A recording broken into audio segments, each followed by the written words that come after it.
ನಾಳೆ ಮೇ 13 ಬುಧವಾರ ಜ್ಯೇಷ್ಠ ಮಾಸ ಕೃಷ್ಣ ಪಕ್ಷದ ಏಕಾದಶಿಯನ್ನು ಆಚರಿಸಲಾಗುತ್ತಿದ್ದು, ಈ ಏಕಾದಶಿಗೆ ಅಪರಾ ಏಕಾದಶಿ ಎಂದು ಕರೆಯಲಾಗುತ್ತದೆ.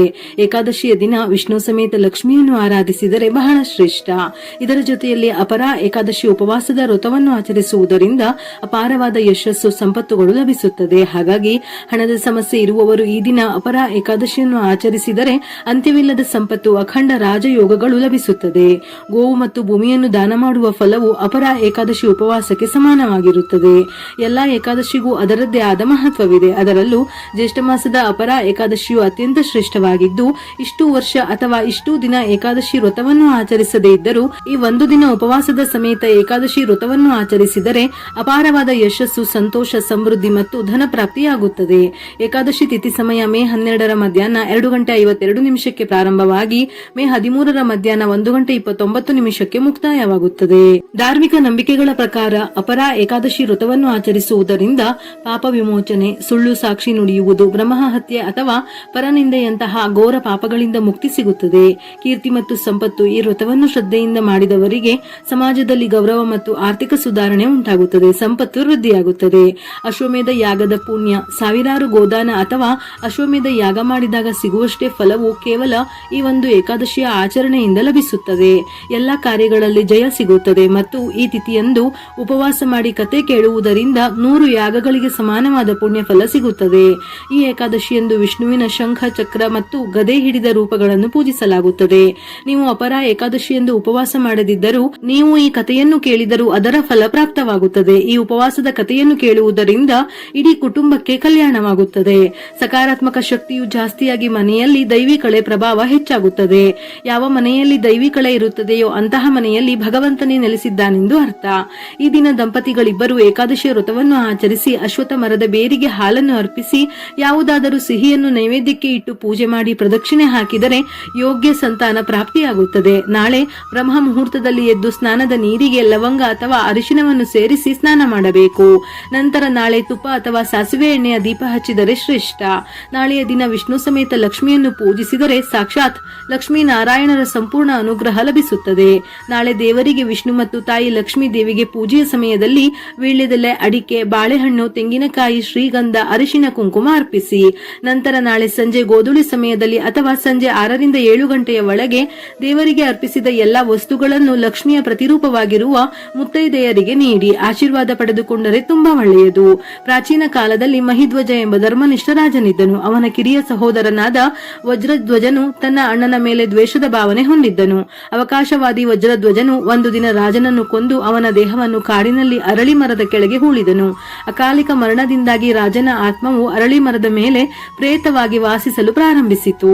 ಆ ದಾರಿಯಲ್ಲಿ ಸಾಗುವ ಪ್ರತಿಯೊಬ್ಬ ವ್ಯಕ್ತಿಗೂ ಆತ್ಮವು ತೊಂದರೆ ಕೊಡುತ್ತಿತ್ತು. ಈ ದಾರಿಯಲ್ಲಿ ಒಬ್ಬ ಋಷಿ ಹಾದು ಹೋಗುತ್ತಿದ್ದ. ನಂತರ ಅವನು ಪ್ರೇತವನ್ನು ನೋಡಿದನು. ಅವನ ತಪಸ್ಸಿನ ಬಲದಿಂದ ಅವನು ಪ್ರೇತವಾಗಲು ಕಾರಣವನ್ನು ತಿಳಿದುಕೊಂಡನು.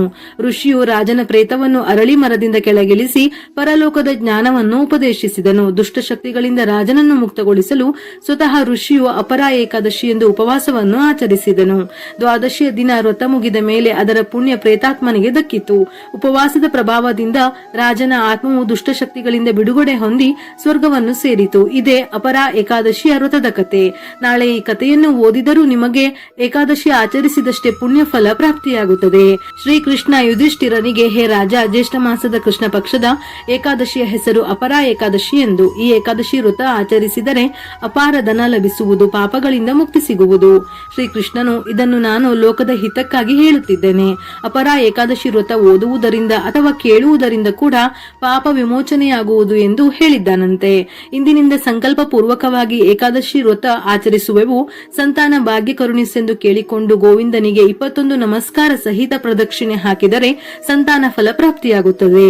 ದೀಪಾರಾಧನೆಯಲ್ಲಿ ಬಹಳ ಶಕ್ತಿ ಇದೆ. ಸಂಕಲ್ಪದ ಸಮೇತ ಭಕ್ತಿಯಿಂದ ದೀಪ ಬೆಳಗಿದರೆ ಎಂಥದ್ದೇ ಕಷ್ಟಗಳಿದ್ದರೂ ನಿವಾರಣೆಯಾಗಿ ದೇವರು ದೇವತೆಗಳ ಅನುಗ್ರಹ ಖಂಡಿತ ಲಭಿಸುತ್ತದೆ. ಹಾಗಾಗಿ ನಾಳೆಯ ದಿನ ಅಕ್ಕಿ ಹಿಟ್ಟಿನ ದೀಪಾರಾಧನೆ ಮಾಡಿದರೆ ಬಹಳ ಶ್ರೇಷ್ಠ.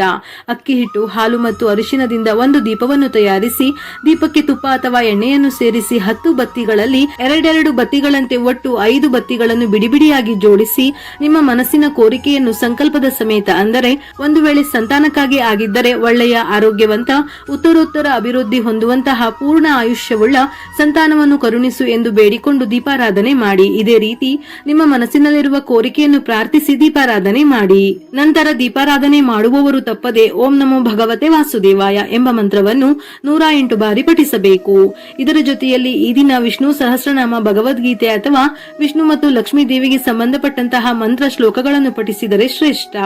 ಈ ದಿನ ವಿಷ್ಣುವಿಗೆ ಕೇಸರಿ ಮಿಶ್ರಿತ ಹಾಲಿನ ಅಭಿಷೇಕ ಮಾಡಬೇಕು, ಇಲ್ಲವಾದರೆ ನೈವೇದ್ಯ ಮಾಡಬೇಕು. ಇದರಿಂದ ಭಗವಾನ್ ವಿಷ್ಣುವು ಪ್ರಸನ್ನನಾಗುತ್ತಾನೆ. ಹಣಕ್ಕೆ ಸಂಬಂಧಿಸಿದ ಸಮಸ್ಯೆಗಳು ನಿವಾರಣೆ ಆಗುವುದರ ಜೊತೆಗೆ ಸಂಪತ್ತು ವೃದ್ಧಿಯಾಗುತ್ತದೆ. ಭಗವದ್ಗೀತೆಯ 11ನೇ ಅಧ್ಯಾಯವನ್ನು ಪಾಪಗಳಿಗೆ ಪ್ರಾಯಶ್ಚಿತವಾಗಿ ಪಠಿಸುವುದು ಸೂಕ್ತ. ಈ ದಿನ ವಿಷ್ಣುವಿಗೆ ತಪ್ಪದೆ ತುಳಸಿಯನ್ನು ಅರ್ಪಿಸಬೇಕು. ವಿಷ್ಣುವನ್ನು ಮೆಚ್ಚಿಸಲು ತುಳಸಿ ಎಲೆಯೊಂದಿಗೆ ಪಂಚಾಮೃತವನ್ನು ಅರ್ಪಿಸಬೇಕು. ನಿಮ್ಮ ಹಾಗೂ ಕುಟುಂಬದವರ ಆರೋಗ್ಯ ವೃದ್ಧಿಗಾಗಿ ಈ ದಿನ ವಿಷ್ಣುವಿಗೆ ಸಿಂಧೂರವನ್ನು ಅರ್ಪಿಸಿ. ಸಂತೋಷದ ದಾಂಪತ್ಯ ಜೀವನಕ್ಕಾಗಿ ಶ್ರೀ ಲಕ್ಷ್ಮೀನಾರಾಯಣ ಸ್ವಾಮಿಗೆ ಅರಿಶಿನ ಕುಂಕುಮವನ್ನು ನೀಡಬೇಕು. ಈ ದಿನ ವಿಶೇಷವಾಗಿ ಗೋಮಾತೆಗೆ ತೊಳೆದ ಅಕ್ಕಿ, ಸ್ವಲ್ಪ ಬೆಲ್ಲ, ಬಾಳೆಹಣ್ಣನ್ನು ಅರ್ಪಿಸಿ ನಮಸ್ಕರಿಸಬೇಕು. ಇದರಿಂದ ಯಾವುದೇ ಕಂಟಕವಿದ್ದರೂ ನಿವಾರಣೆಯಾಗುತ್ತದೆ. ಈ ದಿನ ವೆಂಕಟೇಶ್ವರ ಸ್ವಾಮಿಯನ್ನು ಸಹ ಪೂಜಿಸಬಹುದು. ನಾಳೆ ಸಂಜೆ ದೇವರ ಮನೆ, ತುಳಸಿಯ ಬಳಿ ಹಾಗೂ ಹೊಸ್ತಿಲಿಗೆ ಮರೆಯದೆ ದೀಪ ಬೆಳಗಿದರೆ ಶ್ರೇಷ್ಠ. ಏಕಾದಶಿಯಂದು ತುಳಸಿ ಕಟ್ಟೆಯ ಮುಂದೆ ದೀಪ ಹಚ್ಚಿ ಅರಿಶಿನ ಕುಂಕುಮ ಸಮರ್ಪಿಸಿ 5 ಪ್ರದಕ್ಷಿಣೆ ಹಾಕಿ. ಇದರಿಂದ ದೀರ್ಘ ಸುಮಂಗಲಿ ಯೋಗ ಪ್ರಾಪ್ತಿಯಾಗುತ್ತದೆ. ಪತಿಯ ಆಯುರಾರೋಗ್ಯ ಹೆಚ್ಚುತ್ತದೆ. ಜಾತಕ ದೋಷ ಇರುವವರು ತುಳಸಿ ಕಟ್ಟೆಗೆ ಅರಿಶಿನದ ನೀರನ್ನು ಅರ್ಪಿಸಿದರೆ ಅದೃಷ್ಟ ಒಲಿದು ಬರುತ್ತದೆ. ಈ ಏಕಾದಶಿಯಂದು ವಿಷ್ಣುವಿಗೆ ಸಂಬಂಧಿಸಿದ ಮಂತ್ರಗಳನ್ನು ಪಠಿಸುವುದರಿಂದ ಕಷ್ಟಗಳು ದೂರವಾಗುತ್ತವೆ. ಸಂಪತ್ತು, ಸಂತೋಷ ಮತ್ತು ದಾಂಪತ್ಯದಲ್ಲಿ ಪ್ರೀತಿಯನ್ನು ಹೆಚ್ಚಿಸಲು ಸಹಾಯ ಮಾಡುತ್ತದೆ. ಏಕಾದಶಿಯ ದಾನಕ್ಕೆ ಬಹಳ ಮಹತ್ವವಿದೆ. ಅದರಲ್ಲೂ ಅಪರ ಏಕಾದಶಿಯಲ್ಲಿ ಕೆಲವು ವಸ್ತುಗಳನ್ನು ದಾನ ಮಾಡುವುದರಿಂದ ಸುಖ ಸಂಪತ್ತಿಗೆ ಎಂದಿಗೂ ಕೊರತೆಯೇ ಇರುವುದಿಲ್ಲ. ಹಾಗಿದ್ದರೆ ಇಂದು ಯಾವ ವಸ್ತುಗಳನ್ನು ದಾನ ಮಾಡುವುದರಿಂದ ಶುಭವಾಗುತ್ತದೆ ಎಂದು ನೋಡೋಣ. ಈ ಏಕಾದಶಿಯ ದಿನದಂದು ಬಡವರಿಗೆ ಮತ್ತು ನಿರ್ಗತಿಕರಿಗೆ ಆಹಾರವನ್ನು ದಾನ ಮಾಡಿ. ನಿಮ್ಮ ಸಾಮರ್ಥ್ಯಕ್ಕೆ ಅನುಗುಣವಾಗಿ ನೀವು ಅಕ್ಕಿ, ಗೋಧಿ, ಧಾನ್ಯಗಳು ದಾನ ಮಾಡಬಹುದು. ಏಕಾದಶಿ ದಿನದಂದು ಅಕ್ಕಿಯನ್ನು ದಾನ ಮಾಡುವುದರಿಂದ ಮನೆಯಲ್ಲಿ ಎಂದಿಗೂ ಅನ್ನದ ಕೊರತೆ ಉಂಟಾಗುವುದಿಲ್ಲ. ಹಣ್ಣು, ಬೆಲ್ಲ, ವಸ್ತ್ರವನ್ನು ದಾನ ಮಾಡಬಹುದು. ಇದರಿಂದ ಕುಟುಂಬದಲ್ಲಿ ಪ್ರೀತಿ ಮತ್ತು ಸಂತೋಷ ಉಳಿಯುತ್ತದೆ. ಈ ದಿನ ನಿಮ್ಮ ಸಾಮರ್ಥ್ಯಕ್ಕೆ ತಕ್ಕಂತೆ ಬಡವರಿಗೆ ಹಣವನ್ನು ದಾನ ಮಾಡಿ. ಹಣವನ್ನು ದಾನ ಮಾಡುವುದರಿಂದ ವಿಷ್ಣು ಮತ್ತು ಲಕ್ಷ್ಮಿಯ ಆಶೀರ್ವಾದವು ಲಭಿಸುವುದಲ್ಲದೆ ನಿಮಗೆ ಎಂದಿಗೂ ಸಂಪತ್ತಿನ ವಿಷಯದಲ್ಲಿ ಕೊರತೆ ಆಗುವುದಿಲ್ಲ. ವಿಡಿಯೋ ಇಷ್ಟ ಆಗಿದ್ದಲ್ಲಿ ಮರೆಯದೆ ಲೈಕ್ ಕೊಟ್ಟು ನಿಮ್ಮವರಿಗೆ ಶೇರ್ ಮಾಡಿ. ಇದೇ ರೀತಿಯ ಮನಮುಟ್ಟುವ ಉಪಯುಕ್ತ ಮಾಹಿತಿಗಳಿಗಾಗಿ ಮತ್ತೆ ಭೇಟಿಯಾಗೋಣ.